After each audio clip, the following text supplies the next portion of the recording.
有时间戳呢，很方便的，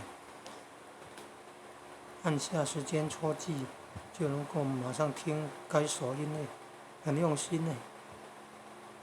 照片也很清楚的，台北101大楼那么清楚。最后一首关子岭之恋，子一般都是没有那个人字旁那个子啊，是儿子那个子啊，关子岭之恋。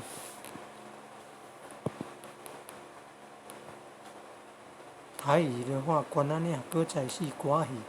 真的是有那个人字旁那个，应该念子不是念仔，他念歌仔戏是常念的，常听到的，念关子岭是常听到的。